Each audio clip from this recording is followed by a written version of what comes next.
Hello everybody, and welcome back to another video. Today's is going to be a little bit more special to me, because this one is a 200 subscriber special. I'd like to start off with a humongous thank you to everybody who subscribed. It really means the world to me that you're all here for support, and it is greatly appreciated. And to show my appreciation, I'd like to release the BQ pack, or a personal pack that I've been working on for quite a while now. And before we get into the world I've prepared with all of the different changes, I want to point out some that might be difficult to do later. And the first being the title changed, where it now says Bedrock Edition, and the panorama in the back has been changed to an old redstone testing world that I had. We'll go into the world, and the first thing that we're going to deal with is sound. So right off the bat, these 5 things right here have all been their sound level changed. Pistons, droppers, villagers, minecarts, and bells are all quieter. Villagers also have the extension where locked items can be read. Therefore, if this is a book and had an enchantment on it, you could see what that enchantment was. And bells are significantly quieter, lowered by exactly 20 decibels, so that it's not overwhelmingly loud. While they're perfect, they can be improved. Particles have also been changed, where they're more unobtrusive. For example, these campfire particles are hollow.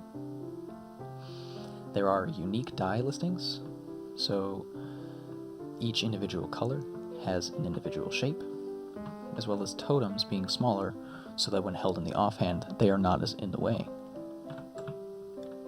The next thing we've got going on is plank and bookshelf variation.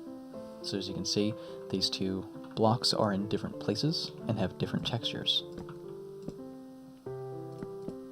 And this works for wood types as well as for the crimson and blue planks, as well as bookshelves. Now the next thing is directionality. So droppers and dispensers in this pack have directionality as well, where the sides will point towards the face, and it is color indicated based on whether it's a dropper or a dispenser. Wool has been changed to be less flashy, and the colors less contrasting, so that it's not as potent. Glass is borderless for all colors, even the regular one. There's differentiation between stem types, between pumpkin and melon. A more personalized enchantment glint has been applied, one more minimal, that makes it seem more mystical as it passes through. As well as the pumpkin does not have an overlay when worn on the head. The next thing is scaffolding.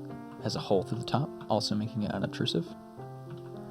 And repeaters and comparators have indicators on the side and bottom to show what they are and whether or not they are powered. Pistons, both regular and sticky, have indicators to tell whether or not they are, respectively, each one, so that in situations, for example, the walls of a tree farm, you can tell which one is which. Observers have directionality as well, whereas the side has a little ticky mark to show where the output is, and the face has been changed to a texture I like to refer to as the O-Observer texture. The texture will also change depending on when the observer receives a block update. Hoppers also have a directionality, where it will point towards the output, and this directionality will also change whether or not it's locked. Water is significantly clearer to allow for better visibility through it. Note blocks, jukeboxes have a different bottom, as well as the stonecutter, smoker, blast furnace, end frame, lectern, loom, smithing table, Fletcher table, cartography table, and the crafting bench. The smoker and blast furnace also have different textures for the sides when they are smelting items. And that's all the changes for the first version of this texture pack. Now I'm going to leave a link to the download and GitHub, so that if you find any problems, you can report it with their issue feature. And if you have any feedback, you can tell me about that there. But with that being said, that's all of the changes for this texture pack. And I'd like to once again thank everybody who has stuck around for this long, and that I really, really do appreciate that you have been around and stuck with me for this long. But with that being said, that's all for this video. So if you liked it, leave a like. If you really liked it, consider subscribing for more content like this. I'll see you guys later, and I hope you have a nice day. Bye-bye.